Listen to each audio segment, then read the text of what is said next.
Ladies and gentlemen, it is time for nobody's favorite segment, and it is called the Sicko Segment. We have wackos, too. Don't get it twisted. We have wacko beat boo beat bots, dude. Legit Fed drone, E-drone out there. Steph De Lander says, long story short, beware of this scammer purchasing your merch online. So she says, I have purposefully never posted his name publicly because I didn't want him to receive backlash. However, he continues to spread incorrect information on various platforms, so I have no choice but to do so. Ethan Heth purchased over $500 worth of items from me, filed a claim on PayPal, and was refunded $500 because I forgot to respond. Damn, that is super ultra scammy. You should have responded, though. You know, that's where it's kind of on you a little bit. Like, damn, man, it is. And I'm not down with this guy at all. I'm not condoning it, but that's why they have that in place. PayPal does, right? Like, you have to, but I'm not blaming her. Like, she got a million things going on, totally busy.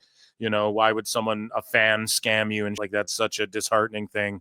You know, you don't anticipate that to happen. So I feel bad for her, but like, that is on you a bit because you missed it. So she's just warning everyone, and she's not saying it isn't on her as well. That's why likely she put the warning out, which is good. Shout out Steph SDL with a $sign, ho, and B3CCA with a 3 because she's cool. Anyways, he has refused to return my items and has been reselling all my merch in various groups on FB for even more profit. I've since found out he has used this PayPal dispute ruse on multiple people. So just a scammer. I emailed him multiple times trying to settle this privately with no response. I would use caution doing business with Ethan Heth. Just ripping wrestlers off. And you see a lot of these accounts too, like for any celebrity, but wrestlers as well, where it's like just fake phishing, copy, duplicate accounts of wrestlers and indie wrestlers more and more as wrestling gets popular. But Triple Fraud said some of you are going to be performative as hell and not watch Raw tonight and then just watch it next week anyways. True that. And then this gentleman here, Camitron PTW, says, gonna be honest, I tried watching it to see if I really missed it, and I couldn't make it 10 minutes without shutting it off. It's more or less the same content as before, but now it feels spiritually evil watching it. Man, feels like a big part of wrestling died for me last night, bro. So Julian Weeks calls out this guy. He says, the more I think about it, SummerSlam might just be my PLE pay-per-view of the year. And this guy says, and his name's Never Trust the Juice. Which, come on. Oh, come on. That's not very fair. That's very anti-Semitic. We understand what you're referencing on Twitter. But he goes, yet more proof that black people have the lowest IQs. What the man over wrestling, bro? You what? But yeah, very disheartening to see the IWC just a complete and utter sicko like that. So racialist. So Matt Kuhn Music says Mike Bailey would have been a success in any era and will be in this one. I'd buy stock. And so Heel Uzi says, tell me you don't know about pro wrestling without telling me. I don't know. I like Mike Bailey. So I'm with Matt Kuhn on this one. But it's just really cringe to be like, like when everybody comes out and picks their sides and then say like, I'd buy stock in Mike Bailey. Like, bro, you'd buy stock in Lashley too if you had the option.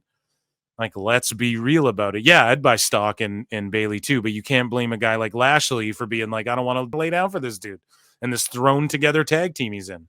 So we get it, dude. Like, it's always the same people like siding, drawing their line in the sand. And I said it, yes, MVP, stand on business. We need, and why? Because I keep the same energy, man. We need people standing up for themselves in AEW and being people who are like, I'll just walk up to you, Tony. Like, what am I going to cry to other people? I'll just walk up to Mike Bailey, shake his hand, go, we're going to do business. Nothing personal, bro. Right? You need more people like that. But also, I like Mike Bailey. I know a lot of y'all shit on him in chat. That's fine. Everyone's down with their own, with what they like, you know? So I'd buy stock in both of them. Like, what are you proving? But anyways, this gentleman has this to say from NoDQ.com. And just listen to the way these people write, dude. NoDQ hires, like, mentally ill people. Like, some of these other sheets, at least they've tried, dude. But No DQ says, me, an educated AEW fan, watching all of these uneducated, unwashed E-drones having to basically sell their souls to try and watch this absolutely dreadful WWE product in 2026 just to keep up. You'll need a Netflix subscription for Raw, pay for cable or Peacock to watch SmackDown, and get an ESPN subscription to watch their PLEs. Yikes. Triple K and Nick Khan, man, really know that this brainless audience will do it too, and those two will be laughing all the way to the bank while y'all scramble to come up with rent money. A sucker is born every minute. They say so as long as y'all keep rolling in the mud and reproducing. There will always be more poor, toothless WWE fans running around yelling yeet and taking up oxygen from us real wrestling fans. Pathetic. See, these are the type of people that Dave Meltzer enables and breeds. You know? Poor people don't like AEW. Taking up oxygen. Like, this dude would prefer that if you're a WWE fan, you all just die. And like, they're the, you know what I mean? That's supposed to be the normal, educated fan who's washed his ass today. Crazy. So, speaking of asses, Ibou responds to this fucking Triple H on ESPN First Take stuff. And Ibou says, serious journalism used to take place on ESPN. Bob Lee would have pressed Paul Levesque on the obvious regarding Lesnar, but all of it is kayfabe now. And Ibou trying, like, you're one to talk. Like, you're one to fucking talk, bro, with the type of journalism you've done. It's fucking crazy. And then calling him Paul Levesque and shit. It's so cringe. Serious journalism, bro. You're a wrestling journalist. And then fucking look at this shit. The same guy who eats cereal out of a paper plate bowl. Oh my Stupid god. idiot. Oh my god. Holy shit. And eating cereal out of a paper bowl, dude. That's one of the most redacted things I've ever seen.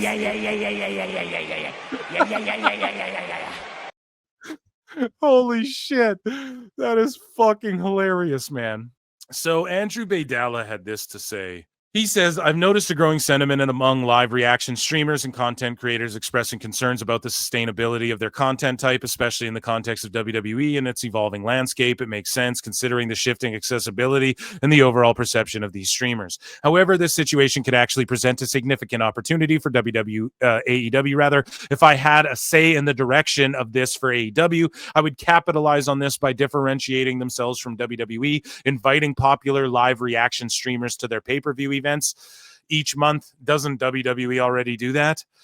Could create a win-win scenario by allowing these content creators to produce authentic, unfiltered content directly from AEW events. The promotion can not only expand its reach, but also attract a wider audience. I'm going to allow these streamers to engage with fans on site, stream their reactions live, and conduct post-match interviews. It would not only make the events more engaging, but also provide a unique perspective that could captivate their established audiences. This could help AEW carve out a niche for itself and build a stronger connection with both fans and content creators in a way that WWE might not be able to replicate. Bro, they already do this.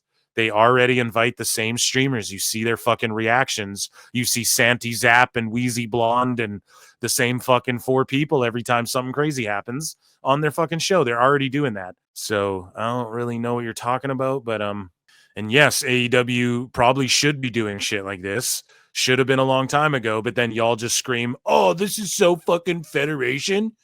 This is so stupid." So here's what Niccolo Piccolo had to say, though. He said, no. This only increases the size of the parasitic ecosystem. There is a difference between attention and investment. The former is easy to buy, the latter increasingly hard to earn. The live reaction streamer, the wrestling influencer, I'm not going to name names, has no real investment in the thing itself, only in its reflection and how well it flatters their own. These grifters do not build bridges between fans and the product. They build mirrors, feedback loops, echo chambers. Their value rises with virality, not with vision. Dave Meltzer. Boom. The bubble paradox. Dave creating these shorts. It's so funny. Dave goes after Bischoff and he's like, oh, he just says shit for engagement. And then what does Meltzer said? What? I hate these guys who pretend like that's not what the whole internet is, you idiots. People making content out of other people and getting engagement. You wouldn't fucking be online if you weren't trying to do that. And so Meltzer's like, oh, Bischoff just says shit for engagement. Let's roll out shorts like we're fucking kids, like the kids do, Brian. He's been doing, why? For more engagement, because he's doing 50% off sales on his fucking subscription. So Nick has a fucking point, and that's what putting yourself in an echo chamber does. Okay? Like if Dave was just spitting facts, like I might be a subscriber to the Observer. Some people in chat might have not canceled their subscriptions to the Observer and shit, but that's not the fucking case. So moving along. AEW, if it knows what it is, should respectfully run the other fucking direction. The temptation to conflate noise with reach is strong. AEW claims to care about its wrestlers, its matches, its stakes. If that's true, the last fucking thing it needs is more voices, more self-congratulatory grifters having more access. That's fucking true. And listen to how Nick words it. Access. And I've had fucking people who worked in AEW say to me in DMs, fucking what access are these people getting? Fucking bro, what are you talking about? They're texting motherfuckers and then talking shit in $5 discords, man. That access. Fucking Will Washington got a job, bro. That's the access that they fucking get. Nick understands it right here. So, but yeah, I think they do need less dirt sheet because we know the people that will get in there. They're not going to be critical of it in any way. Right. And that's why people cringe when WWE does it as well, because it's not like they're going to be positive. So Nick is just bringing up the opposite point.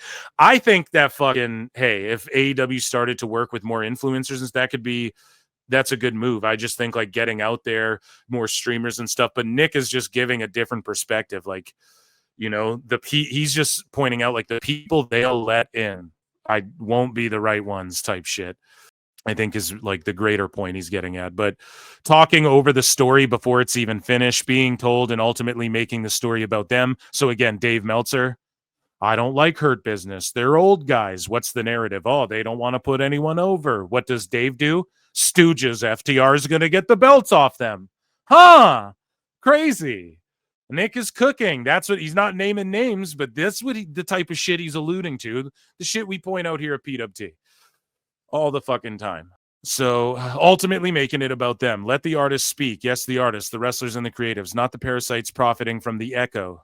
Dumb fucking idea. And of course, all the narcissistic podcasters and live reaction streamers think it is a great fucking idea because this idea is about what benefits them and what gives them more access. Can't spin it any other way. And then he hits Baydala with a clown. I didn't know he had heat with Baydala like that. But no, man, fucking... we got to drop air horns. Like Nick is fucking cooking there, like tell me when he's telling lies, Elbu says, what does this guy do to warrant this level? Talking about Karrion Kross. What does this guy do to warrant this level of conversation around him? Have you seen the matches? He's 40. What do you mean he's like Steve Austin? He hits the ropes like he had a steel rod in both his ankles and just got back surgery. Like just burying Kross and shit, dude. It's unfortunate that because here's the thing, if Kross showed up in AEW, Elbu would be like, these are the type of matches that Hunter never let him have. Expressing his true inner fucking silliness, man. So Rhea Ripley reveals a creepy Valentine's Day stalker left a poem at her door. You sick fuck. You sick fuck. You sick fuck. MVP says bitch assery is rampant in the IWC. Speaking of bitch assery, Elbu says, you will be told to deal with it and get over it if you push back on it. Non-zero chance he's been shadow booking this Cena run anyway. So he's trying to float the conspiracy out there that Vince is somehow secretly, he's in the cabal, the cult of Baal. And I'm booking it from Bohemian Grove in the shadow government, pal. Right? Like, what the fuck, man? I've watched this product for over 20 years. I know his fingerprints. No, Elbu, it's not his fingerprints. It's that Cena has a limited window. They squeeze the juice from this heel run. It was inevitable. Elbu. Oh my fucking God, dude. Listen to PWT, bro. I know it's triggering. I know you blocked me and all this shit. Listen to it, okay? Because we've broken this down. When do they pull the trigger on the babyface match? The very last one? The second last one? When is it good for you to do it? They're pulling the babyface trigger. We knew it at some point. Whether it was a double heel or anything like double heel turn, he wasn't going to retire heel as the champion or whatever the fuck. That he was gonna turn back and he's gonna lay down. We fucking know that, dude. You people, incoherent characterization on a week-to-week basis, dropped angles, pushing the Brock button at a big show. We felt it was time for Vince to come home. No, Vince isn't coming home, bro. He's fucking gone, you idiot. Ugh, man. They just want Vince to be there so bad. Like, they just want it to be, this is a demonic, evil company.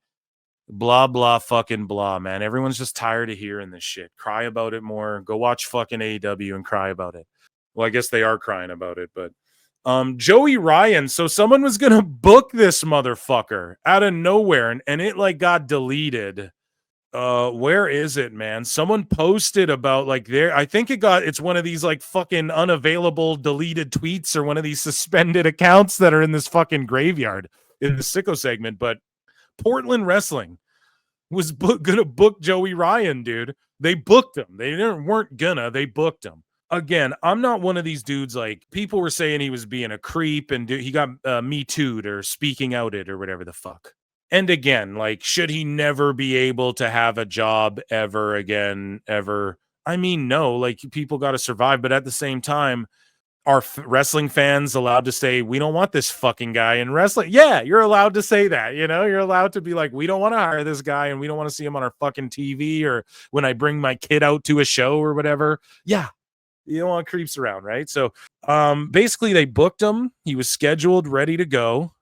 And Portland Wrestling is like, they had to post, I've canceled Joey Ryan's flight. He will not be appearing at the August 23rd show. So again, everyone's like, the cancel culture is dead and all this shit. Yeah, in a way, people are tired of people crying about like soy boy pussy shit. And even that's cringe. Like when I do my movie reviews, I'm like, I make fun of people who cop out by calling every movie woke and gay and shit before it even comes out. I know I've reiterated this numerous times on the show. You know, that's cop out shit too. And yes, culture shifted a bit, but it's not like people are sitting here going, hey, we want creeps to come back. Like, no, we're still everyone I think is anti-creeper, you know? So I don't know what this guy was thinking. Joey Ryan, dude, just keep your job at Disneyland or fucking wherever you were working and I just don't think people want to see you get booked again, man. It's just a little taboo, you know, in my opinion. And that's unfortunate, but don't creep on fucking girls or whatever happened, right? He has some story where there was a motel involved. I don't know. I'm not going to dig it all up. I'm sure chat can spit it out there amongst yourselves. But yeah, just kind of funny. Someone tried to book him and then immediately they're like, you got to backpedal that shit. Speaking of backpedaling and something I disagree with, because guys, if you're on fucking cell phones and you're crying about AI art and shit, and I'm not down with it, like Musk is setting up these fucking, there's like these factories in the States being set up that are like poisonous to people's lungs and shit. And it's a crazy thing, man. You can look into it. This guy Retroactive, he has a cool YouTube channel and he's always like, he's bringing it up in every fucking video. You know, he kind of makes fun of how all these comedians like are chumming up to politicians now and technocrats and shit. And so he brings up the Musk stuff all the time. And I guess there's like these factories being built that are not. But listen, man, here's the thing. You're on cell phones. Like, do you know how they get the batteries for all this shit? Do you know how everything we fucking consume and use is made? And you guys are going to get mad because Chris Sabin posted like an AI fan art that he thought was cool about himself. I just think we're going overboard. Like if you're sending out tweets, that's just as bad as like using AI. The algorithm uses AI to understand, you know, everyone. If you Google something, it's using AI. You get an AI answer first thing. It's always been AI. I don't know, man. I don't understand why people are just like, man, delete that. A real person should draw this, not a computer. Why? It's a throwaway picture. We all consume so much shit all the time now that throwaway pictures are what, if anything, AI should be used for. It shouldn't be used to write movies or do the CGI in movies or fucking make cartoons. Or I saw this video where this guy like AI'd his dead son and shit. That's creepy. None of that stuff. But if it's like, hey, here's a cool, like, here's Chris Sabin as a fucking Dragon Ball Z character. Who gives a shit? What are you guys crying about? It's fucking crazy to me, dude. So JD King posted this, man, and he got a screen grab of some fucking E-drones, dude. So Rivers Bauer, I finally watched my first full AEW pay-per-view, and dear God, I hope that's not indicative of the larger product because it sucked. Toni Storm's title defense was the best point in the show. She's their best weapon. She might be the best female wrestler in the business. So that was in April. In March, Buddy says, finally sat down this weekend and watched a full uninterrupted AEW event. And while I respect those performers and everything they accomplish, it's not for me. And then in February, Buddy says, I'll admit to not being a fan of the product that AEW is selling. However, that being said, they might have finally hooked me with Hangman versus MJF angle and currently working this. So I don't know if they're actually watching or if they're just tweeting shit out saying, this is my first time ever watching. This is my first time ever watching. But it's not a copy and pasted tweet, but we will get there with some of the E-drones. It's bound to happen.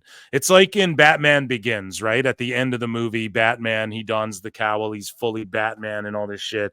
And then Gordon is like, hey, man, you put on a bulletproof vest, they start wearing Kevlar, you know, whatever the fuck. You put on a cape and, well, they start dressing kooky too. And then he shows him a Joker card insinuating, well, there's some supervillain guy dressing up like a Joker being crazy, like a clown being crazy, right? That's what's going to happen. Like the sickos go so far. Now you see just vehement anti-fucking AEW accounts. Yeah, I don't know. Good shit right there, I guess. So Dax FTR had this to say. Again, he can't leave well enough alone. JD from NY is in Dax Harwood's head through and through, bro. Like just living rent free in this guy's fucking head. It's actually kind of pathetic. And he, you know, unblocked JD to be like, you were begging outside of that party and we laughed at you. You're the kind of guy who would get shoved in lockers. And now he's going to other wrestlers and like, man, you talk to this loser? Huh, come with the cool kids. Huh, that kid's a gaylord. Am I right? Cool jock guys with our Letterman jackets, you know, like what the fuck? It's just this like jock fucking bullshit bullying mentality. Be a star, pal. But yeah, Dax is just mad. He's and now here's another, or he went at Jimmy Corderas as well. I just unblocked you to tell you that I don't respect you. And I disrespect you so much that I'm gonna, and this doesn't bother me at all. You live a sad life. That's why I untweeted you, or I unblocked you to tweet you, and then blocked you again, Jimmy, because you're sad, not me. And then here's him again, JD living rent free. So, you know, JD from NY says, bands come and go, but to stay consistent for so long is the hardest part. These guys are one of the most consistent bands in this space. New Trivium single drop today. Probably the absolutely best band has ever sounded. Best the band has ever sounded. The production on this thing is fucking amazing. Am I right? In 5 minutes, forget about it. And then Tom Pestock, Bishop Dyer, Baron Corbin says, that's my boy. They are so good. I was so pumped. He was part of my killer music. Dax goes, gross. You talk to this guy, Tom? Oh, Tommy, you talk to this guy? Like, what the fuck, man? Why do you give a shit? They want to control what fucking like, man, some of these wrestlers, some of these dirty guys, they want to control what you say, who you talk to, and then they'll make fun of and bully and fucking threaten to beat you up if you don't fucking comply. That's terrorism. JD goes, when I tweet about one of my favorite bands with my appreciation forwards them, and I have someone in that locker room tweeting about me in a non-wrestling tweet, the more you'll understand that I am not and never was the problem. I'm over here now. Yeah, dude, you're not the problem. You're really not, JD. Soda Pumpkin says it's not like you tagged him or even mentioned his name, and he did the shit Sab does where he vanity searches himself to see who's talking about him. Dax is basically keeping tabs on you, which is weirder than his searching his own name and engaging with trolls. Now, hold on, Soda Pumpkin. That might not be it. It might be that he follows, and I'm going to defend. See, I'm fair with everybody. I'm giving Dax shit for his bully fucking behavior because that's what it is. But you got to give him this, though. It might be that he saw Tom responding in his feed. You can still see people responding to people who blocked you and shit. So JD says, but he wasn't tagged. I haven't mentioned AEW outside of 2 times this week. One was for my stream and the other because Meltzer was talking shit about me. He replied because another wrestler said something that was replied to something we both liked. It's basically everything wrong with that place.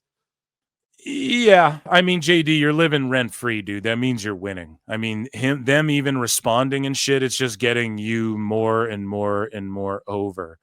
However, we have, what's his face here? ChiTownSmark. Did he, like, block me or something since since this show started today? No, he limited who can view his posts. He might have blocked me since this show started, which is crazy because that's where you guys saw the graph breakdown of all the prices for WWE. He may have just limited that post because he was getting negative interaction. But that graphic there, I got from ChiTownSmark, right? And I posted one version of it for myself so I could bookmark it in WWE, and that's why it was in there. And I put his version in the Sicko segment so I could just comparatively show what he's talking about, right? That version is gone, so he limited it or blocked me out of nowhere today. But shout out AEW Disciplinary Committee for this, for posting this clip. So what ChiTownSmark said was he posted that price log of like what WWE's gonna cost you every month if you live in the States, and he's like shitting on WWE essentially, right? Which is fine. That's his prerogative to do that. And then disciplinary committee drops this. He says, yes, and at one point we were paying $70 a month for pay-per-views. Exactly. On top of cable and shit. Exactly. That's the way they're looking at it. Until it gets back to like cable prices, which it's starting to, I don't see them fucking slowing down. The network was a tremendous value, as were many streaming services, while the entertainment industry was pushing us to move away from analog formats. Remember how cheap Netflix was, Steam games? Now that we have transitioned to digital and it's become something we all use automatically, they all raise prices. Exactly. It was the natural conclusion. As consumers, it's our job to say when it's gone too far, not by bitching online. Well, no, you're allowed to bitch online, but by not buying their products. But that's the key way. But yes, bitching online does work, especially in wrestling. It can work. Chi-Town here already admitted that he uses fans' logins, so he's just doing this for engagement. So this is the funny part. Dis posted, like, yo, this is the own. He's like, bro, he admits on this thing that he doesn't even pay for AEW shit. Like, he's wearing a fucking Jack Perry t-shirt or whatever, but he's like, I haven't paid for a pay-per-view in years. I just use other people's logins. So then it's like, don't cry. Don't fucking cry about it. A month of AEW. I have not bought an AEW pay-per-view in fucking years. Asshole. Who says you pay $50 for AEW? But Jesse will pay $50 a month for AEW pay-per-views. It's Hyper Bear. I don't pay for fucking pay-per-views. Bro, and this is, how many do you think are link sharing, and how many do you think just illegally look the shit up? And then you look at the Google trends, and it's like the most searched results are just people looking for links, man. And Dave's trying to say there's a 30% increase because of Amazon. It's just not true. That's how we can prove it. He doesn't look at the actual analytics of any. He doesn't even know how YouTube works, which he proved on during that AAA show. Even the most diehard, like ChiTownSmark, will do this show, I assume, make money and make somewhat of a living, maybe a passive income or some shit off of this pro wrestling shit. Bitch about defend AEW tooth and nail, and he doesn't even fucking, he's not even buying all the fucking, and I don't judge, like, hey, if you as a fan, if you're like, I'm illegally streaming this, that's your fucking prerogative. I don't care. Changes nothing if you listen or watch my show and also jump on the pirate ship or pay every month. I don't give a fuck. I encourage people to buy them. I encourage people to watch fucking AEW, for Christ's sakes. I encourage you all to watch Collision tonight. I was like, look, man, I put it on over the fights. It's so rare I do that. You guys know your boy Phil don't do that, especially lately. The fights are on. I fucking put the fights on. So anyways, let's just hear what Chi-Town has to say. I don't pay for fucking pay-per-views. I have followers that hook me up with their logins to watch the pay-per-views. I don't pay for any fucking thing. For any show. So then why are you complaining about WWE? Because you're not paying. So if they lowered it all to $10, are you going to pay your 10 or are you just going to use the link, bro? That's the thing, bro. But thank you. Your energy is saying one thing and your actions are saying another. So AEW Neckbeards goes, say it then blocks me, typical sicko. So Ian Drew Dice Clay. So he responds to something. Neckbeards is like, sorry to tell you, you're out of depth with me. And then this guy says, hey, Bonnie Blue, and tags Bonnie Blue. You still looking for any loser virgins for your OF? Well, Merry fucking Christmas. And then he just blocks them. And then he unblocks them again. So just to highlight like what Dax is doing is sicko behavior, right? Unblocks them to go to respawn and then blocks them again, you know? Breaking news, bad faith accounts are also thick as pig shit. More at 10. Neckbeards is like, LOL, you just discovered that superstar Billy Graham was Hulk Hogan before Hulk Hogan. Here's some more breaking news for you. He also inspired Scott Steiner and Jesse Ventura. Yeah, the problem is that some of these folks online on the WWE and AEW side, legit, man, like there's adults who were born in 2005 who are like almost bar age or are bar age and in the States and just don't, you know, they just grew up in this internet era where it's like a know-it-all fucking internet era. Meanwhile, you don't really know anything. You're not retaining anything. It's just like a regurgitation. People say the age of information. To me, it's like the age of fucking regurgitation, dude. And that, ladies and gentlemen, was our Sicko Segment.